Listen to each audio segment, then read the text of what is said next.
Au temps de la loi, c'était le temps du judaïsme. Nous sommes au temps du christianisme. Donc la loi de Moïse ne concerne pas les chrétiens.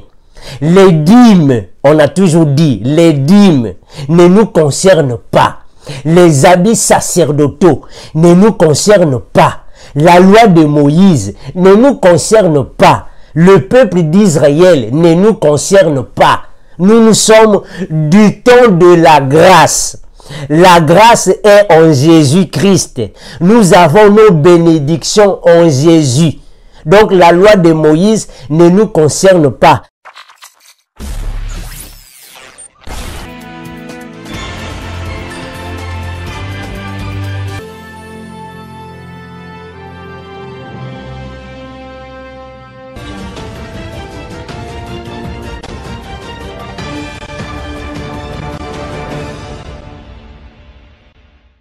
Bien-aimés dans le Seigneur, je vous salue au nom précieux de notre Seigneur et Sauveur Jésus-Christ. Je fais cette vidéo pour répondre à deux questions qui m'ont été posées.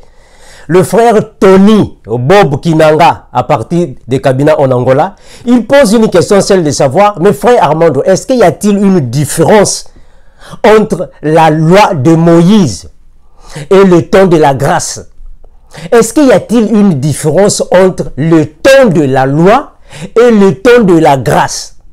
Et c'est la même question que la sœur Déborah ici aux États-Unis, elle pose. Elle me dit, mais frère Armando, il est écrit dans Romains chapitre 8, le premier verset, qu'il n'y a aucune condamnation pour nous qui sommes en Christ. Est-ce que le péché est-il permis ou pas? Parce qu'en Jésus-Christ, il n'y a plus de condamnation.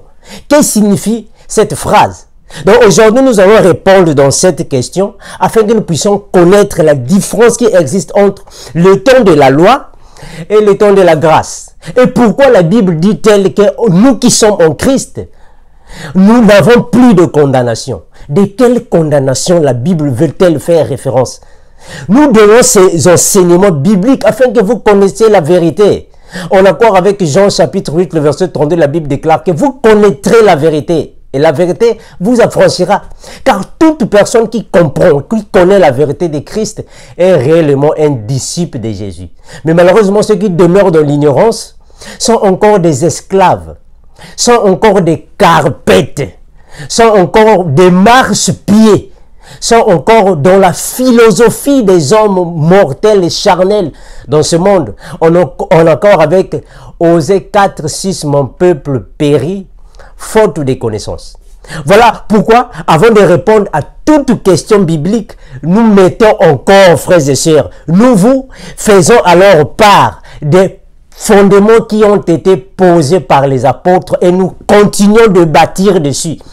Voilà pourquoi, avant de répondre à une question biblique, nous devons d'abord, frères et sœurs, venir ici avec les fondements de la Bible, afin que vous connaissiez la Bible. En accord avec Éphésiens chapitre 2, le verset 20, la Bible déclare que vous avez été édifiés sur le fondement des prophètes et des apôtres et des prophètes. Mais Jésus-Christ, lui, il est la pierre angulaire. Ah, donc nous avons compris que tout enfant de Dieu doit marcher selon le fondement des apôtres.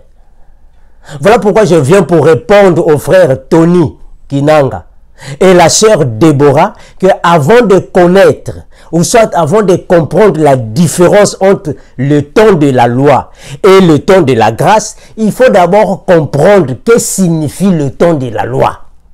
Il faut d'abord comprendre ce que signifie le temps de la grâce. La loi de Dieu, c'est quoi? Et la grâce, c'est quoi? C'est alors que nous allons comprendre, ah, frères et sœurs, nous sommes arrivés. Donc, c'est alors que nous comprenons que, bibliquement parlant, le temps de la grâce fait référence à l'ancienne alliance. C'est là que Dieu a fait une alliance avec le peuple d'Israël.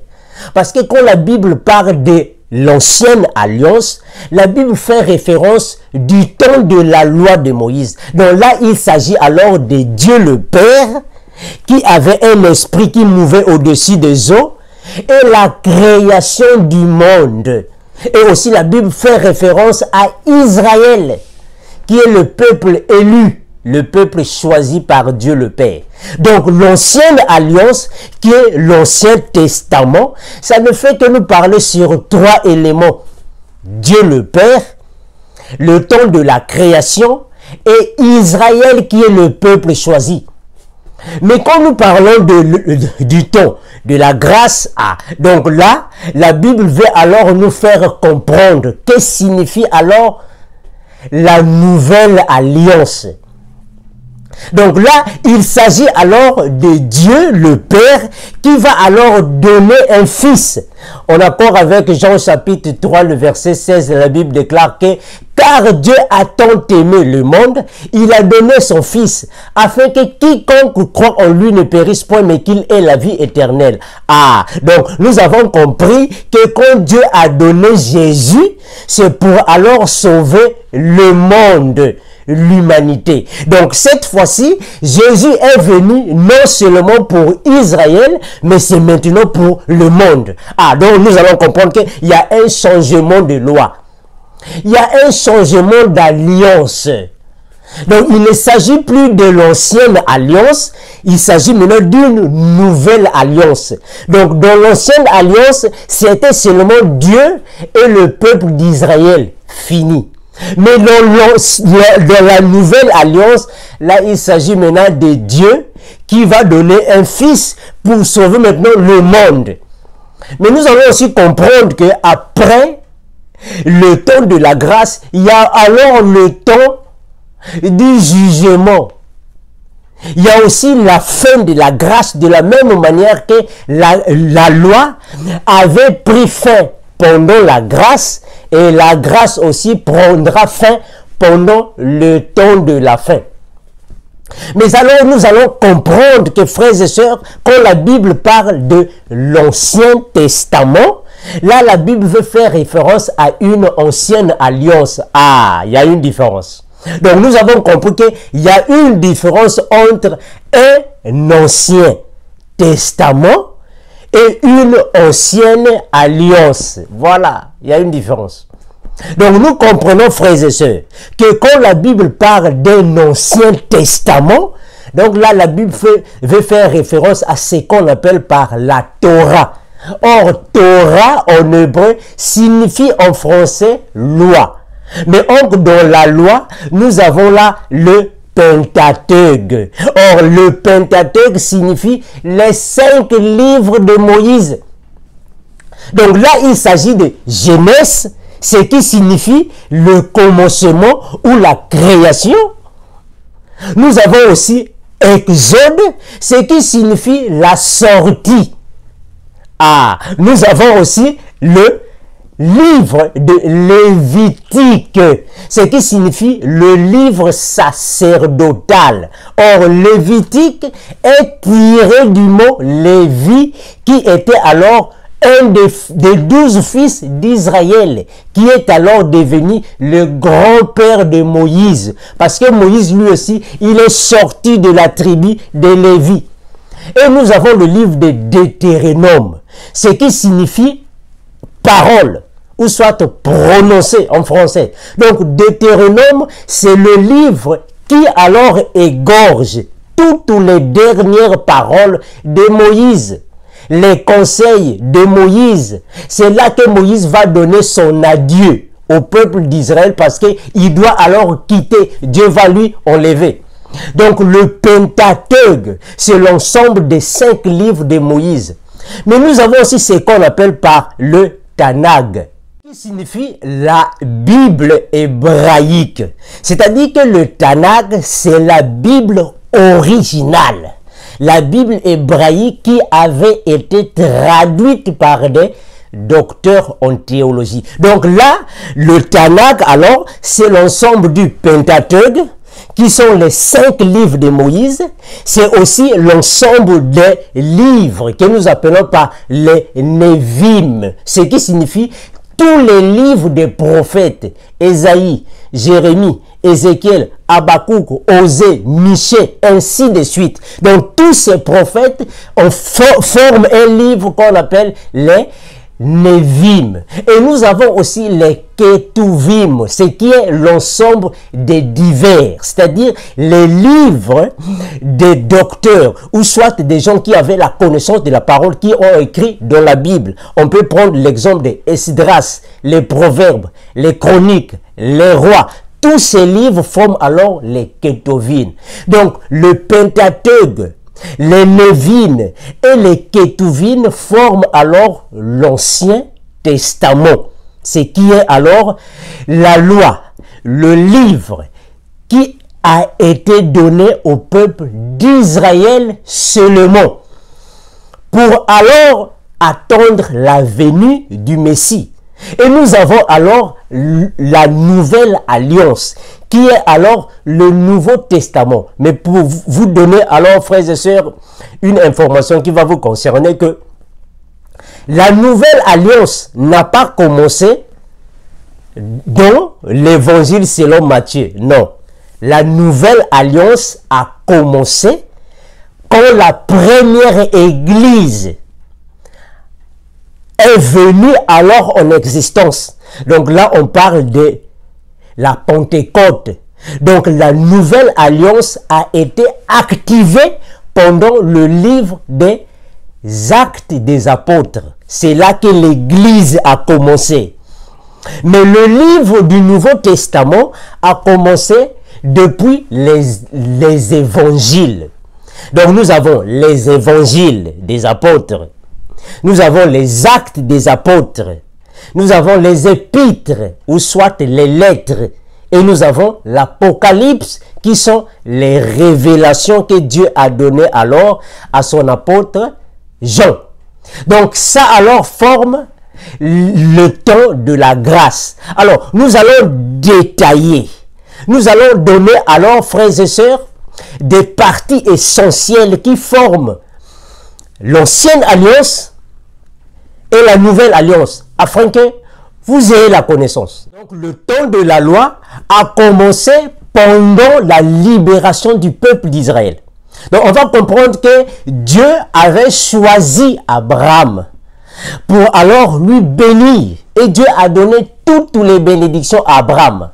Et Dieu avait déjà prédit à Abraham que ton peuple, ou soit ta postérité, sera esclave dans un pays étranger. Donc il faut d'abord maîtriser le temps de la loi avant de connaître le pourquoi. Que nous, en Jésus-Christ, nous n'avons plus de condamnation. Il faut d'abord comprendre pourquoi Dieu a donné la loi et pourquoi Dieu est venu avec la grâce. Donc nous allons comprendre que le temps de la loi, c'était Dieu qui l'avait fixé dans le but de, premièrement, libérer le peuple d'Israël qui était en Égypte. Dieu avait choisi Abraham. Il avait donné à Abraham les bénédictions. Et Dieu avait prédit à Abraham que ta postérité sera esclave dans un pays étranger. Alors c'est cette postérité qui était esclave sous Pharaon. Dieu alors a choisi son serviteur, qui est Moïse, pour aller libérer le peuple d'Israël sous Pharaon. Mais pourquoi Dieu était seulement avec le peuple d'Israël? Mais parce que le peuple d'Israël, c'était alors la sémence du père Abraham. Dieu aimait le peuple d'Israël parce que il avait déjà promis à Abraham que je te bénirai, toi et ta postérité. Donc les enfants d'Israël étaient la postérité d'Abraham. Donc c'est la bénédiction d'Abraham qui accompagnait le peuple d'Israël. Alors Dieu a choisi Moïse pour alors aller libérer le peuple d'Israël, parce que le peuple d'Israël, dans le temps de la loi, était un peuple choisi, un peuple élu, un peuple béni par l'Éternel. Voilà pourquoi il est écrit dans Genèse chapitre 27, le verset 29. La parole confirme que des peuples te soient soumis et que des nations se prosternent devant toi. Sois le maître de tes frères et que les fils de ta mère se prosternent devant toi. Maudit soit quiconque te maudira et béni soit quiconque te bénira. Donc Dieu avait déjà béni Abraham. Et la bénédiction d'Abraham avait accompagné le peuple d'Israël. Voilà pourquoi Moïse est parti libérer le peuple d'Israël sous Pharaon. Il est venu avec le peuple d'Israël dans le désert. C'est là dans le désert d'Horeb, devant la montagne de Sinaï, que Dieu a donné les lois, les ordonnances et les préceptes, afin qu'il puisse alors contrôler le peuple, dominer le peuple, afin que le peuple puisse être sous la domination, le contrôle de Dieu. Donc c'est Dieu qui a permis que le peuple d'Israël puisse alors être sous la loi. Donc la loi a seulement à voir avec le peuple hébreu, le peuple d'Israël. La loi de Moïse n'est pas pour le monde entier, ce n'est pas pour les nations. C'était uniquement pour le peuple d'Israël. Ça n'a rien à voir avec nous les chrétiens. Nous allons prendre Deutéronome chapitre 30, le verset 19. On va lire au nom de Jésus.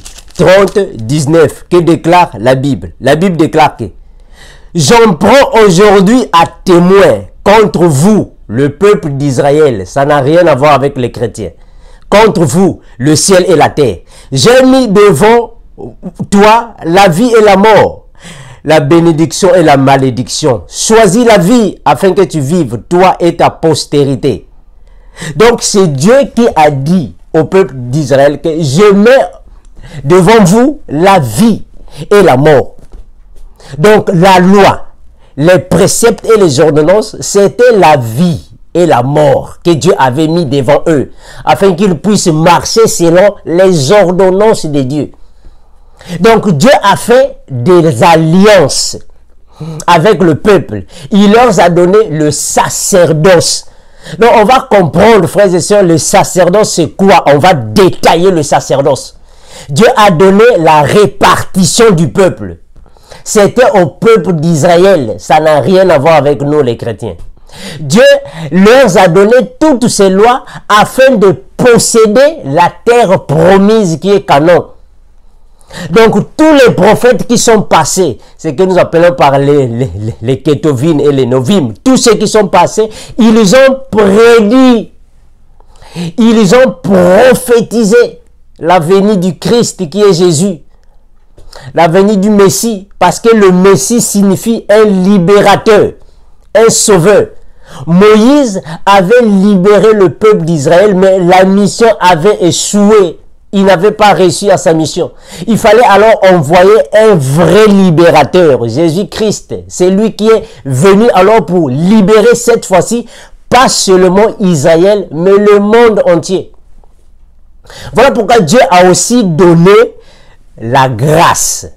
Oh, la grâce signifie la liberté, l'amour du prochain, la repentance, la gratuité. Mais cette libéralité ou soit liberté ne signifie pas faire le péché comme nous voulons. Non. La grâce que Dieu avait donnée au peuple, au monde entier aujourd'hui, signifiait tout simplement l'opportunité à la repentance et à la réconciliation avec Dieu. Mais pourquoi la repentance? Mais parce que le peuple qui est passé avant nous avait alors, frères et sœurs, désobéi à la parole de Dieu. Le peuple d'Israël avait désobéi à la parole. Ils n'ont pas marché selon les préceptes de Dieu. Le peuple d'Israël a dévoilé, a déviergé la parole sainte. Alors il fallait envoyer Jésus-Christ alors afin de nous racheter, de nous donner la rédemption.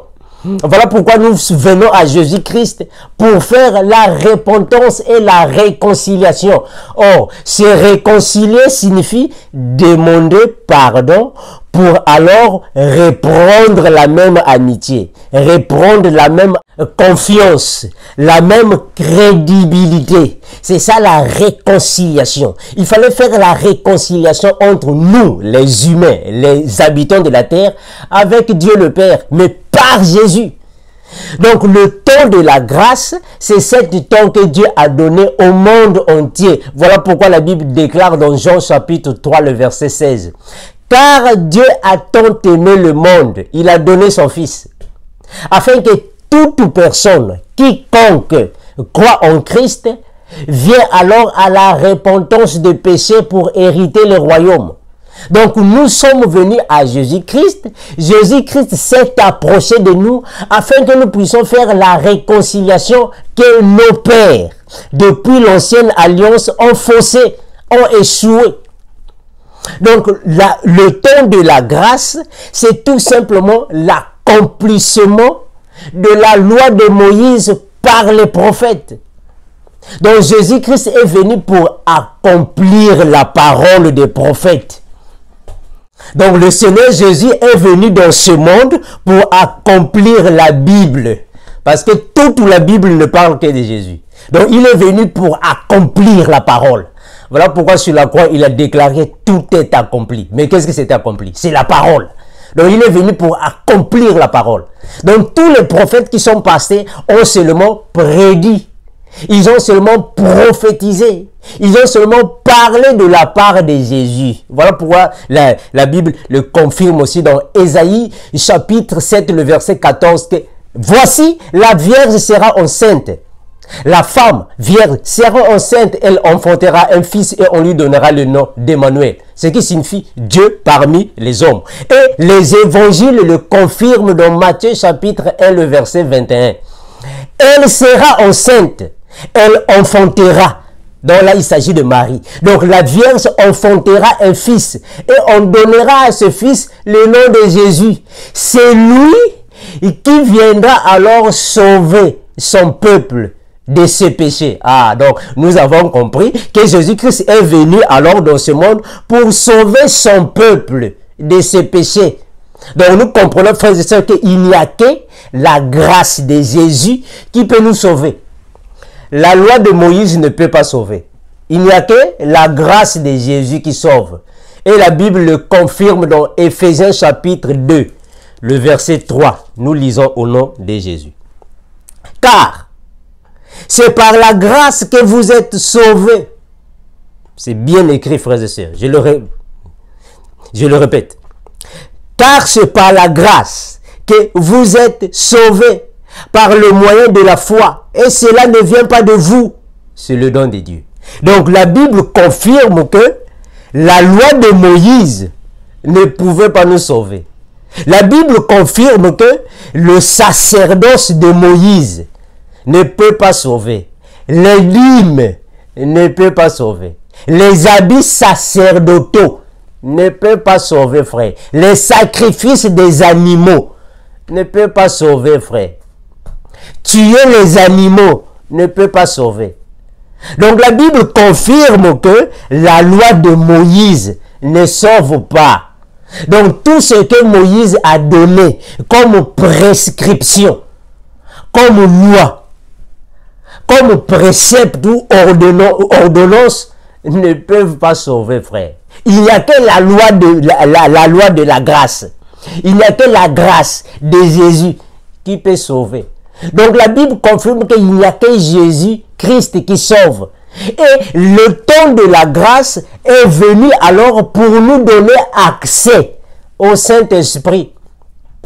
Voilà pourquoi le jour de la Pentecôte, c'est le jour que le Saint-Esprit est officiellement venu dans le monde. Donc le temps de la grâce, c'est le temps de la repentance. La rédemption avec Jésus. C'est l'unique temps que Dieu nous a donné, un moment favorable pour que nous puissions faire la réconciliation avec Dieu le Père.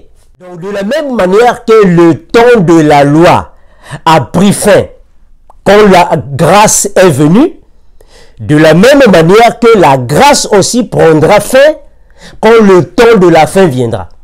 Donc toute chose a un temps, en accord avec la parole, que chaque chose a un temps.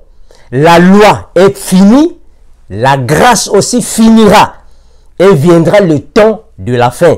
C'est le temps que nous serons alors enlevés avec l'époux. C'est le temps du jugement.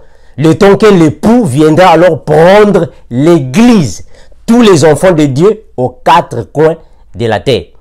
Donc voilà pourquoi nous venons avec cette vidéo pour alors éclaircir à la question de la sœur Déborah et le frère Tony Kinanga qui disent que mais la Bible confirme que au temps de la grâce, nous qui sommes en Christ, il n'y a aucune condamnation. Il y a une différence là, frères et sœurs.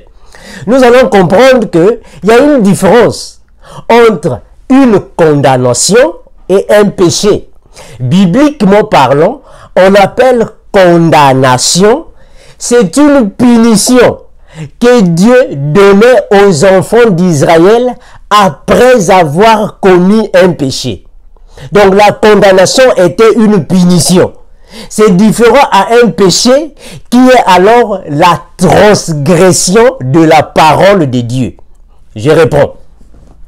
Bibliquement parlant, on appelle condamnation, punition de la loi de Dieu. Mais le péché, c'est la transgression de la loi de Dieu. Ce qui est différent. La Bible confirme que nous, en Christ, il n'y a plus de condamnation. Mais la Bible ne dit pas qu'il n'y a plus de péché. Parce qu'il y a une différence entre péché et condamnation. La condamnation de Moïse avait été abolie ou soit annulée par Jésus. Mais le péché continue. Nous sommes dans un monde de péché. Le péché continue, mais un enfant de Dieu ne peut pas vivre dans le péché. En accord avec la Bible qui confirme que rechercher la paix et la sanctification sans laquelle personne ne verra le Seigneur. Donc les condamnations de Moïse, ou soit les condamnations que Dieu avait données au temps de Moïse, étaient plusieurs condamnations.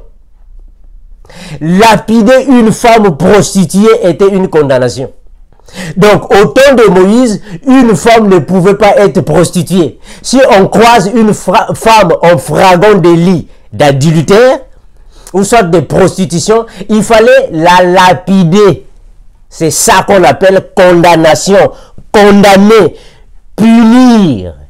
Donc, il fallait lapider les femmes prostituées.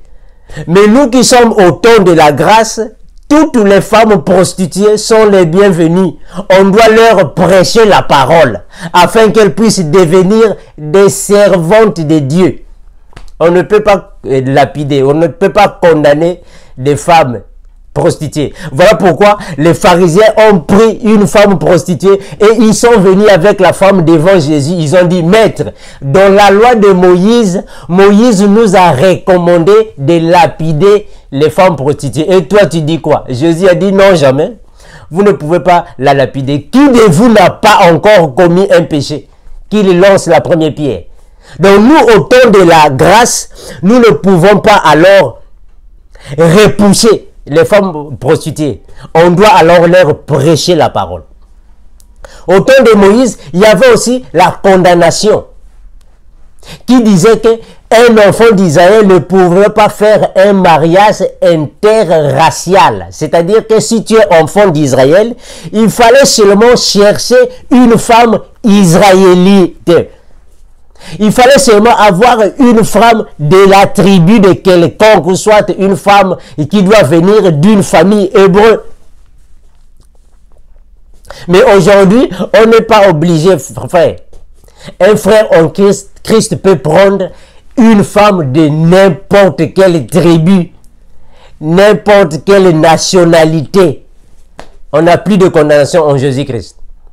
Pendant le temps de Moïse, une femme qui était pendant ces périodes de règles ne pouvait pas être dans l'assemblée. Elle est impure. Il fallait l'écarter. Mais nous, au temps de la grâce, au temps de Jésus, une femme pendant les périodes de règles peut faire la cuisine. On va manger sa nourriture. Ah voilà, nous sommes au temps de la grâce. On mange sa nourriture. Au temps de Jésus-Christ, c'est différent, frère. Au temps de Moïse, pendant le temps de la grâce, avant de recevoir les bénédictions, il fallait seulement donner la dîme. Tant que tu ne donnes pas la dîme, tu n'es pas béni. Mais au temps de Jésus-Christ ici, on n'est pas obligé de donner la dîme pour être béni, non? Parce que c'est Jésus-Christ qui est la source de toutes les bénédictions. Ce n'est plus comme au temps de la loi. En Jésus-Christ, nous avons toutes les bénédictions. On n'est pas obligé de donner la dîme. Ça, c'est le temps de la loi, le temps de condamnation. Pendant le temps de la loi, quand tu commets un péché, pour demander pardon à Dieu, il fallait seulement aller chez un sacrificateur avec un animal. C'est le sacrificateur qui va tuer l'animal. C'est le sacrificateur qui va demander pardon pour toi. Mais or, nous, aujourd'hui, au temps de la grâce, on n'est pas en vie. On n'a pas envie. On n'est pas obligé d'aller chercher un sacrificateur. Mais quand tu commets un péché, quand tu veux demander pardon à Dieu le Père, pratique la parole. Matthieu chapitre 6, le verset 6. Entre dans ta chambre et prie. Dieu le Père entendra ta prière et il va t'exaucer.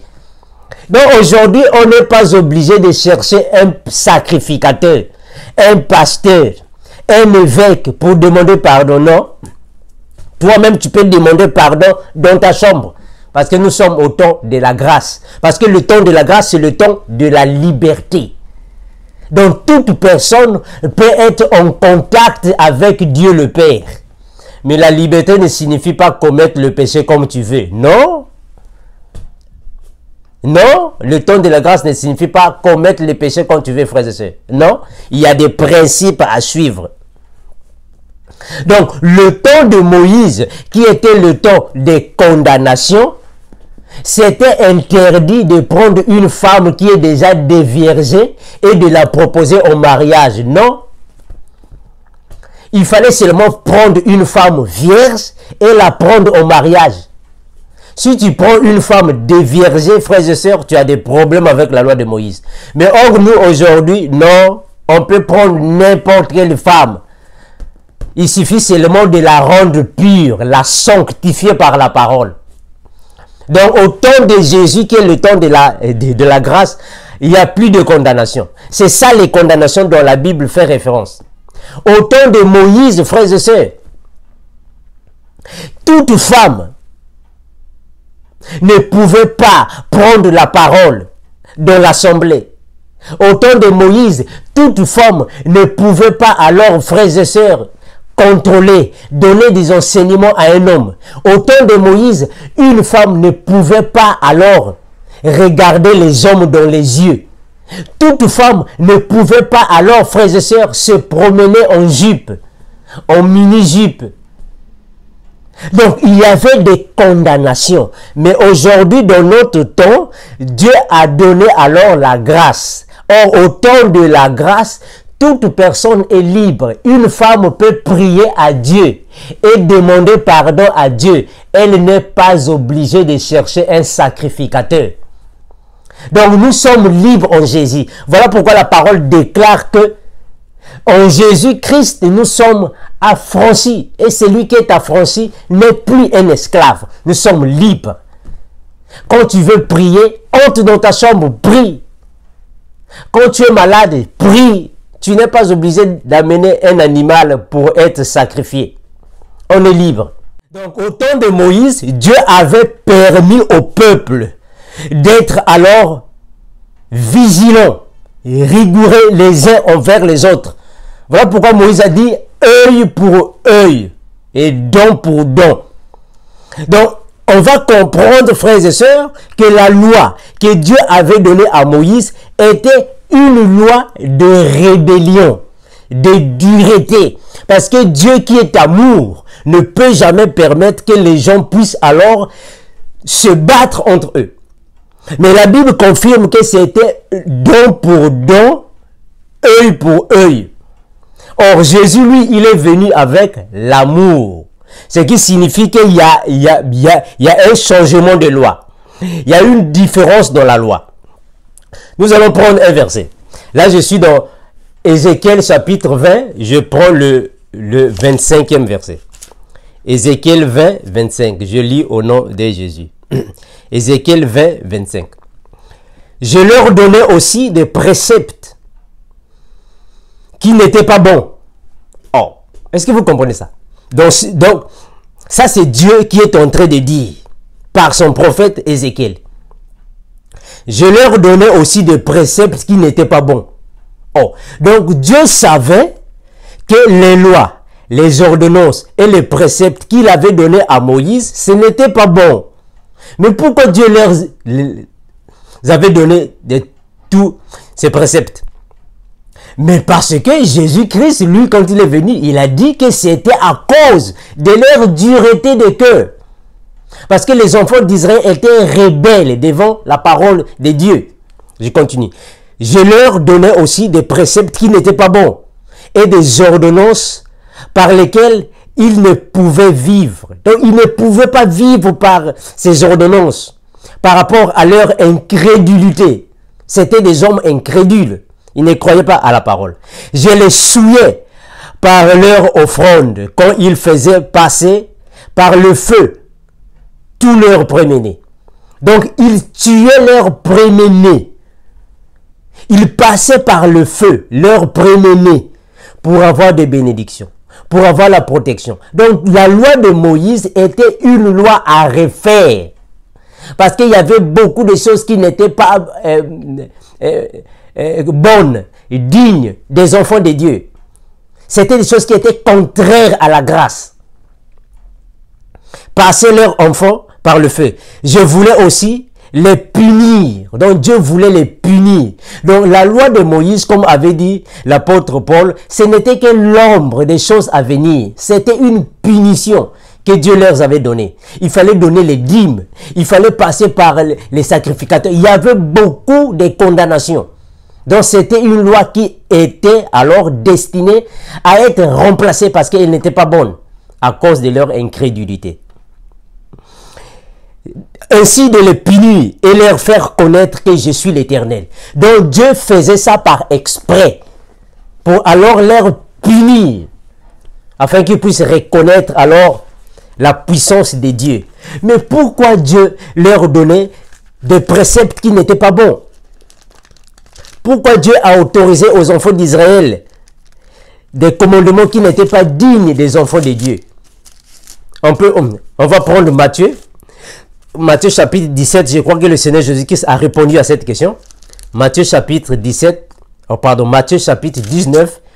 le verset 7. Matthieu 19, 7, le Seigneur Jésus-Christ a répondu à la question. Matthieu 19, 7. Je vais lire au nom de Jésus-Christ qui est notre Seigneur et Sauveur. Le verset 7.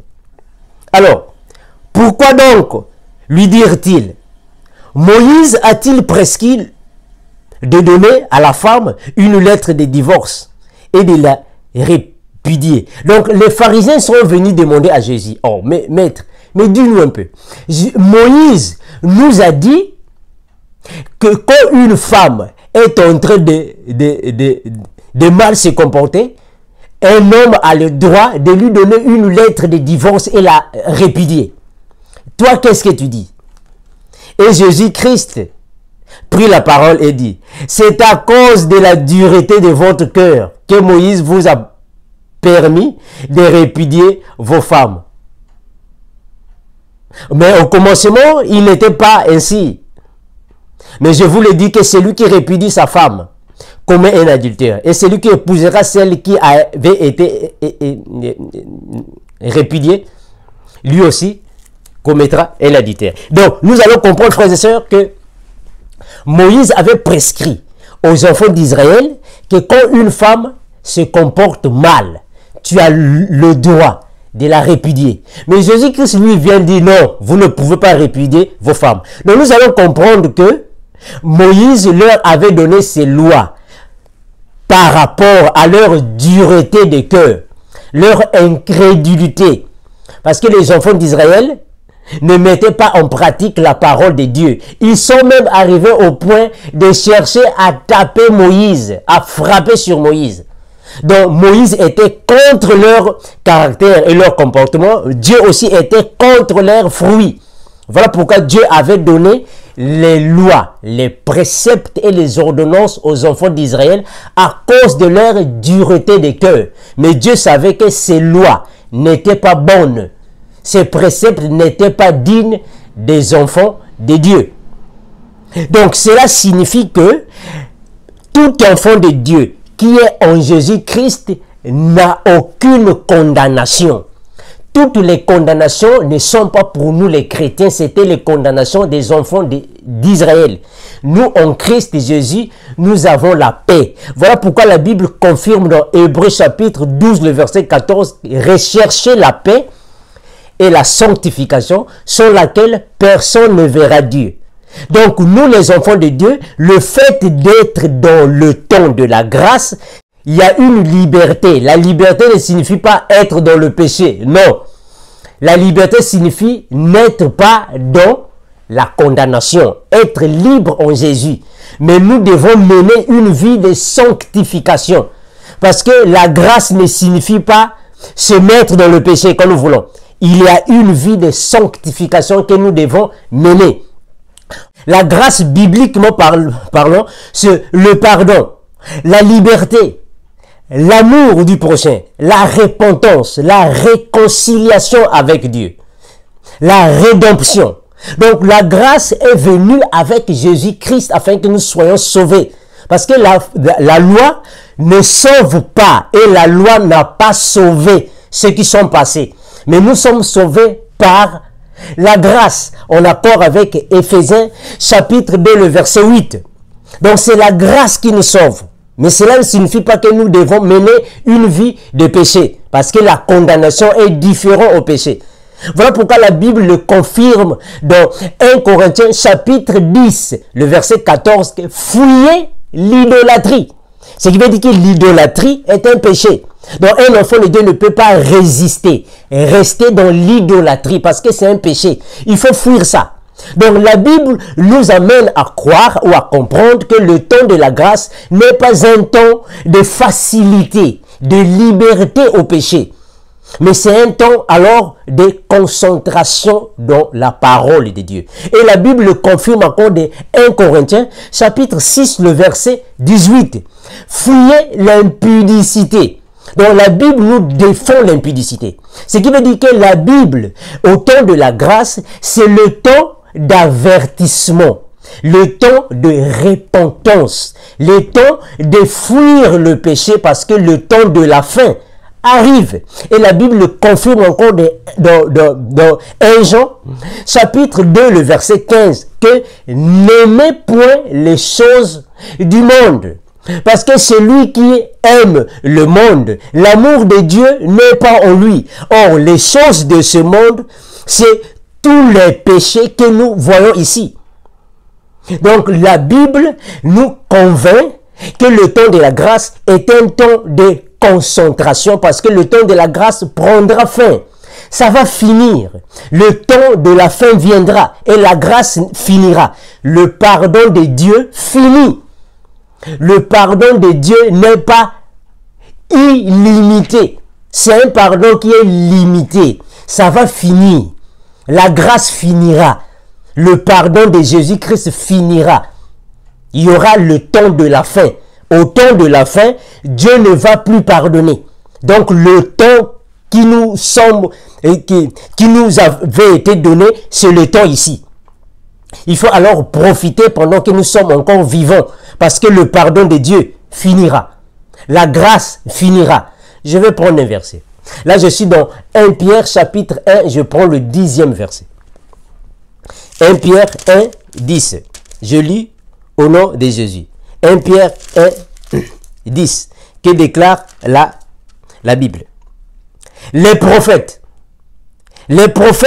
qui ont prophétisé touchant la grâce qui vous avait été réservée, ont fait de ce salut l'objet de leur recherche et de leur investigation.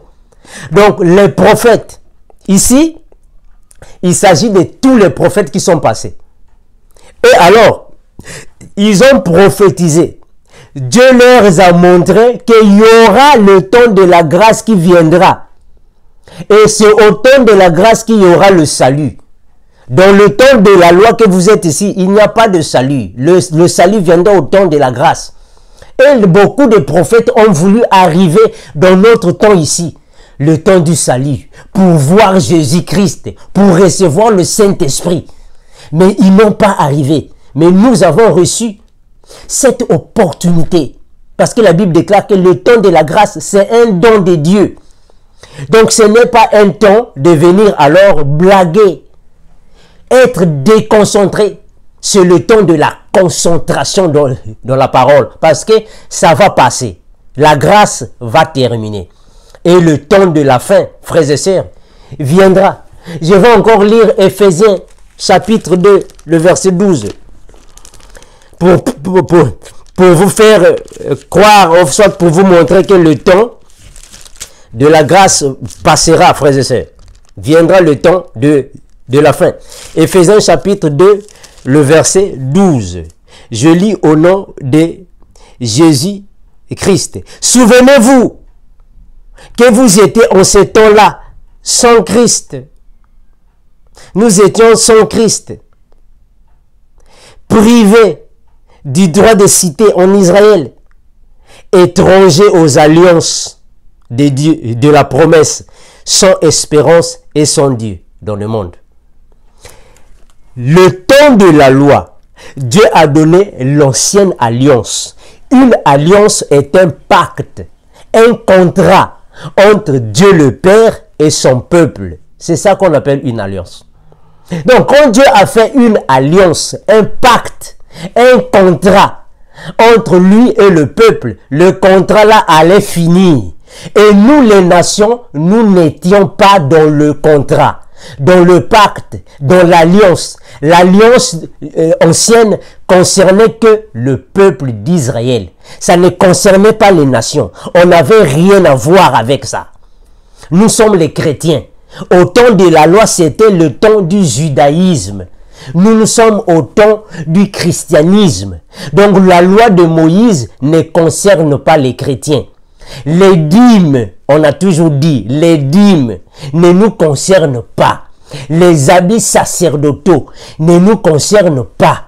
La loi de Moïse ne nous concerne pas. Le peuple d'Israël ne nous concerne pas. Nous sommes du temps de la grâce. La grâce est en Jésus-Christ. Nous avons nos bénédictions en Jésus. Donc la loi de Moïse ne nous concerne pas. Voilà pourquoi l'apôtre Paul a dit que le temps de la loi n'était que l'ombre des choses à venir. Mais que signifie l'ombre? Mais l'ombre signifie la photocopie de la vérité. Voilà, c'est même ça la définition qu'il faut, bibliquement parlant. L'ombre signifie les ténèbres. L'ombre signifie l'ignorance. Mais l'ombre, frères et sœurs, signifie la préfiguration. Donc l'ombre était pour ceux qui sont passés. Mais nous aujourd'hui, nous sommes en Jésus. Voilà pourquoi Jésus-Christ a déclaré que je suis le chemin, la vérité et la vie. Ah, nous avons compris. Comme Jésus-Christ est la vérité, donc avant Jésus, il n'y avait pas la vérité. Comme Jésus-Christ est le chemin, donc avant Jésus, il n'y avait pas de chemin. Comme Jésus-Christ est la vie, donc avant Jésus, il n'y avait pas la vie. Donc la loi n'avait pas de chemin, pas de vérité, pas de vie.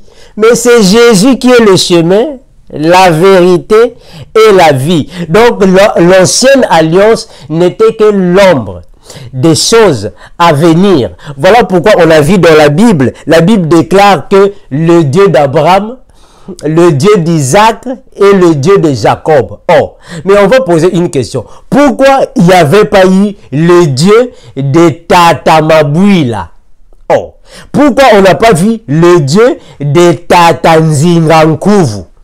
Oh, mais pourquoi on n'a pas vu le Dieu de Tatamasamba? Oh, ce qui signifie que Dieu d'Abraham, d'Isaac et de Jacob, ça a à voir avec le peuple d'Israël. Ça n'a pas à voir. Ça n'a rien à voir avec nous. le peuple du christianisme, frères et sœurs. Un verset, là je suis dans Hébreux chapitre 10, le premier verset. Hébreux 10, le verset premier. Je lis au nom de Jésus. En effet, la loi qui possède une ombre des biens à venir et non l'exacte représentation des choses, ne peut jamais, par les mêmes sacrifices qu'on offre perpétuellement chaque année, amener les assistants à la perfection. Les choses à venir n'étaient pas l'exacte représentation des choses. Donc la loi de Moïse ne peut pas amener quelqu'un à la perfection, mes frères. Personne ne peut être parfait à cause de la loi de Moïse. Donc la loi de Moïse ne peut pas t'emmener à la perfection. Tout ce qui était dans le sacerdoce de Moïse, ça n'amène pas à la perfection. Il n'y a que la grâce de Jésus qui peut sauver. On peut encore lire Galates 3, 24. Galates chapitre 3, le verset 24. C'est juste pour marteler à ce que je suis en train de dire. Galates 3, 24. Je lis au nom de Jésus-Christ. Ainsi, la loi a été comme un pédagogue pour nous conduire à Christ, afin que nous fussions justifiés par la foi. Donc la loi de Moïse n'était que comme un pédagogue. Mais qu'est-ce que signifie pédagogue? Nous sommes dans la Bible, bibliquement parlant. Qui est pédagogue? Or, nous connaissons que la pédagogie, c'est l'ensemble des enseignements des enfants. Donc, un pédagogue, c'est un enseignant des enfants. Mais bibliquement parlant, est appelé enfant. Là, je suis dans la Bible. Je ne suis pas dans la littérature. Je suis dans la Bible. Bibliquement parlant, celui qui enseigne les enfants, c'est quelqu'un qui est en train de donner les matières de base, c'est-à-dire la parole de Dieu de base pour les petits enfants. De la même manière que l'apôtre Paul avait dit, oh, mais vous qui avez déjà bu le lait, vous voulez encore continuer avec le lait au lieu de manger la nourriture solide. Donc nous comprenons que un pédagogue, bibliquement parlant, c'est quelqu'un qui donne du lait spirituel ou soit du lait biblique, c'est-à-dire les petits enseignements aux enfants. De la même manière que Moïse avait donné les petits enseignements au peuple d'Israël. Moïse avait donné les enseignements de base au peuple d'Israël. Moïse avait montré le peuple d'Israël comment il fallait marcher avec Dieu. Donc Moïse était considéré comme un pédagogue parce qu'il enseignait les petits enfants, ceux qui ne comprenaient pas la parole. Mais or Jésus, lui, quand il est venu donner pas le lait, mais il est venu nous donner la nourriture solide. Donc Jésus, lui, il n'est pas un enseignant des enfants, mais il est le maître des disciples. C'est ce qui fait la différence parce que Jésus, lui, il donne la nourriture solide. Voilà pourquoi quand le docteur Nicodème est parti voir le Seigneur Jésus, il a dit à Jésus, mais maître, que faut-il que je fasse? Mais qu'est-ce que je peux faire pour que j'hérite le royaume? Jésus-Christ l'a dit, oh, Nicodème, tant que tu ne sois pas né de nouveau, tant que tu n'es pas de nouveau, tu ne rentrerais pas dans le ciel. Ah, mais cette parole a compliqué Nicodème. Nicodème a dit, oh, mais comment est-ce que moi qui suis déjà devenu un vieux homme, je vais encore entrer dans le ventre de ma mère pour que je puisse encore être né? Jésus dit, oh, même toi qui es docteur en Israël, tu ne connais pas ces choses. Mais parce que Nicodème avait le lait, il avait le lait de Moïse. Il n'avait pas la nourriture solide de Jésus. Donc il fallait que Jésus lui donne la nourriture solide. Parce que Moïse n'était qu'un pédagogue pour nous conduire à Jésus. Donc c'est Jésus qui nous donne la nourriture solide. Voilà pourquoi l'apôtre Paul confirme dans la parole que tous ceux qui lisent Moïse ont encore le voile. Or le voile, c'est l'ignorance. C'est l'ombre des choses à venir. Or la Bible nous confirme, frères et sœurs, que la Bible, l'ancienne alliance, n'est que l'ombre des choses à venir. C'était seulement le lait spirituel. Il fallait manger la nourriture solide avec Jésus. Or, avec Jésus, nous mangeons la nourriture solide. Voilà pourquoi nous voyons que Égypte symbolisait le monde. Et Pharaon est le symbole de Satan, le diable, qui est en train alors de maltraiter les enfants d'Israël, qui symbolisent les enfants de Dieu. Il fallait que Dieu alors puisse prendre un libérateur, Moïse, pour aller libérer le peuple d'Israël en Égypte, comme Dieu a envoyé Jésus pour libérer le monde entre les mains du diable. Moïse est venu libérer le peuple pour aller dans le désert. La traversée de la mer symbolise un baptême d'eau en Jésus-Christ. Parce qu'ils sont passés par l'eau, c'est le symbole du baptême. Arrivé dans le désert, c'est un lieu de formation. Voilà pourquoi le Seigneur Jésus-Christ avait dit que si quelqu'un veut me suivre, qu'il se renonce à lui-même, qu'il prenne sa croix tous les jours et me suive. Donc nous avons compris, avant de suivre Jésus-Christ, il faut alors se renoncer à toi-même. Or, se renoncer à toi-même signifie abandonner le péché, accepter Jésus, prendre sa croix et suivre Jésus-Christ signifie accepter les souffrances au nom de Jésus. Donc la traversée du désert, c'est emmener la croix avec toi. Quand tu es en train d'amener la croix avec toi, tu es dans le désert. Tu es tenté de traverser le désert avec Jésus-Christ. Alors, Jésus-Christ, lui, il a convaincu que la terre promise qui était Canaan symbolise le paradis. Donc les enfants d'Israël sont arrivés dans le désert pour alors entrer dans la terre promise. Or pour nous les chrétiens, la terre promise, c'est le paradis. Donc l'ancienne alliance n'est que le symbole de la nouvelle alliance. Le serpent de Moïse symbolise Jésus. Le bâton de Moïse symbolise Jésus. La manne que les enfants d'Israël ont mangée dans le désert symbolise Jésus, parce que c'est Jésus qui a dit que je suis le pain de vie qui est descendu du ciel. Donc toute la vie de Moïse n'était que la préfiguration de Jésus. Donc la loi et la grâce ne sont que des sœurs. Mais il y a une sœur qui est aînée et l'autre est cadette. L'aînée ne fait que couvrir la cadette et la cadette révèle l'aînée. C'est ça la parole. C'est ça la parole de vie. Le vrai évangile, c'est l'évangile de Jésus et non l'évangile de Moïse. Moïse n'était qu'un pédagogue pour nous conduire au grand maître qui est Jésus-Christ. Donc je viens dans cette vidéo pour répondre aux frères Tony Kinanga au cabinet en Angola et ma sœur Déborah aux États-Unis que en Jésus-Christ, il n'y a plus de condamnation, mais le péché est là. Le péché est différent à la condamnation. Un enfant de Dieu doit mener une vie de sanctification.